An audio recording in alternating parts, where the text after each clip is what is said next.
Next ಏನ್ ಹೇಳ್ತಾರೆ, 2 cubes, 2 ಚೌಕಘನಗಳ ಅನುಪಾತ, ಸಾರಿ ವಾಲ್ಯೂಮ್, ಘನಫಲ. ಓಕೆ, 1:27 ಇದ್ರೆ the ratio of the surface area is what? Okay, so ನಿಮ್ಮ ಹತ್ರ 2 ಕ್ಯೂಬ್ ಇದಾವೆ. S,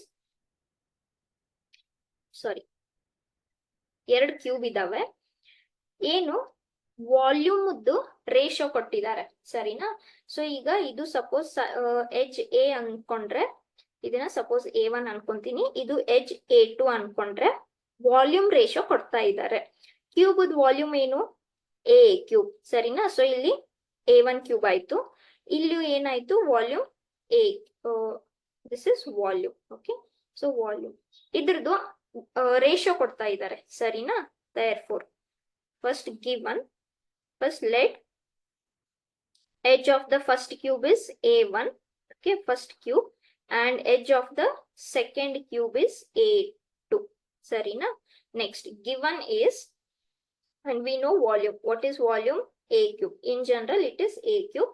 So first ge A1 cube ಆಯ್ತು, second ge A2 cube ಆಯ್ತು. ಇದು ಎಷ್ಟು ಅಂತ ಹೇಳ್ತಾ ಇದ್ದಾರೆ? 1:27. ಹಾಗಾದ್ರೆ ಸರ್ಫೇಸ್ ಏರಿಯಾದು ರೇಷಿಯೋ ಕಂಡುಹಿಡಿರಿ ಅಂತ ಹೇಳ್ತಾ ಇದ್ದಾರೆ, ಸರಿನಾ? ಓಕೆ, ಸೊ ಇದ್ರಿಂದ ನಾನು ಹೇಗ್ ಬರಿಬಹುದು ಇದನ್ನ? Nothing but A1 cube divided by A2 cube equals to 1/27. ಹೌದಾ? ನಾವು by the properties of indices ಇದನ್ನ ನಾವು ಹೇಗ್ ಬರಿಬಹುದು? ಎರಡು ಕಡೆ ಪವರ್ ಸೇಮ್ ಇದ್ದಿದ್ರಿಂದ ಈ ತರ ಬರೀಬಹುದು, ಕರೆಕ್ಟ್ ಅಲ್ವಾ? ಎಸ್. ನೆಕ್ಸ್ಟ್, ಈಗ ನನ್ಗೆ A1 A2 ವ್ಯಾಲ್ಯೂ ಬೇಕು ಸರ್ಫೇಸ್ ಏರಿಯಾ ಫೈಂಡ್ ಮಾಡ್ಬೇಕಂದ್ರೆ, ಕರೆಕ್ಟ್ ಅಲ್ವಾ? ಸೊ ನಾನು ಎರಡು ಕಡೆ ಕ್ಯೂಬ್ ರೂಟ್ ತಗೊಂಡ್ರೆ, ಕ್ಯೂಬ್ ರೂಟ್ ತಗೊಳ್ಳೋಣ. ಸೊ ಇಲ್ಲಿ A1/A2 ಆಯ್ತು, ಇಲ್ಲಿ ಕ್ಯೂಬ್ ರೂಟ್ ತಗೊಳ್ಳೋಣ 1/27. Okay, so this is cube root ಅಂದ್ರೆ ಇಲ್ಲಿ ಕ್ಯೂಬ್ ಮತ್ತೆ ಇದು ಕ್ಯಾನ್ಸಲ್ ಆಯ್ತು. So A1/A2, cube root of 1 is 1, cube root of 27 is 3. ಹೌದಾ? 3 3s are 9, 9 3s are 27. Okay, so ನನ್ಗೇನೋ ಇಲ್ಲಿ ಒಂದು ವ್ಯಾಲ್ಯೂ ಸಿಗ್ತಾ ಇದೆ. ಈಗ ಸರ್ಫೇಸ್ ಏರಿಯಾಗೆ ಬರೋಣ. What is surface area of cube? Surface area of cube is 6A², correct ಅಲ್ವಾ? 6A². S. Okay, ಏನ್ ಕೇಳ್ತಾ ಇದ್ದಾರೆ ಅವರು?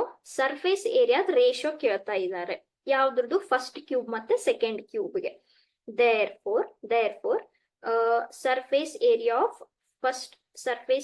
first cube is to surface area of second cube. ಏನಾಗುತ್ತೆ? ಇದೇನಾಗುತ್ತೆ? 6A1² is to 6A2² ಆಗುತ್ತೆ, ಕರೆಕ್ಟ್ ಅಲ್ವಾ? So therefore ನನ್ಗೆ ಏನ್ ಬೇಕು? 6A1² ಡಿವೈಡೆಡ್ ಬೈ 6A2² ಬೇಕು. ಇವಾಗ ಇಲ್ಲಿ 6 ಕ್ಯಾನ್ಸಲ್ ಆದ್ರೆ ಏನ್ ಉಳಿತು?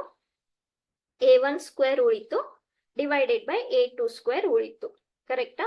ಆದ್ರೆ ಎರಡು ಕಡೆ ಸ್ಕ್ವೇರ್ ಇದ್ದಿದ್ರಿಂದ ನಾನು ಇದನ್ನ ಹೇಗ್ ಬರಿಬಹುದು? A1/A2 ಹೋಲ್ ಸ್ಕ್ವೇರ್ ಅಂತ ಬರಿಬಹುದು, ಕರೆಕ್ಟ್ ಅಲ್ವಾ? ಈಗ ನಮ್ಗೆ A1/A2 ರೇಷಿಯೋ ಸಿಕ್ಕಿದೆ ಈಕ್ವೇಶನ್ 1 ಇಂದ. ಎಷ್ಟು ರೇಷಿಯೋ ಸಿಕ್ಕಿದೆ? 1/3. ಸೊ ಇದು ನಿಮ್ದು ಸರ್ಫೇಸ್ ಏರಿಯಾ ರೇಷಿಯೋ, ಕರೆಕ್ಟ್ ಅಲ್ವಾ? ಸೊ ಸ್ಕ್ವೇರ್, ಈಗ 1² ಎಷ್ಟಾಯ್ತು? 1. 3² ಎಷ್ಟಾಯ್ತು? 9. So if you write this in ratio form, it is nothing but what? 1:9. So what is your answer? A. Okay. So surface area ratio ಕೇಳಿದ್ರು 6A1² by 6A2². 6 cancel ಆದ್ರೆ A1/A2 ಉಳಿಯುತ್ತೆ whole square. ಆ A1/A2 ಎಲ್ಲಿಂದ ತಗೊಂಡ್ವಿ? ನಿಮ್ಗೆ volume ಇಂದ ತಗೊಂಡ್ವಿ. Okay.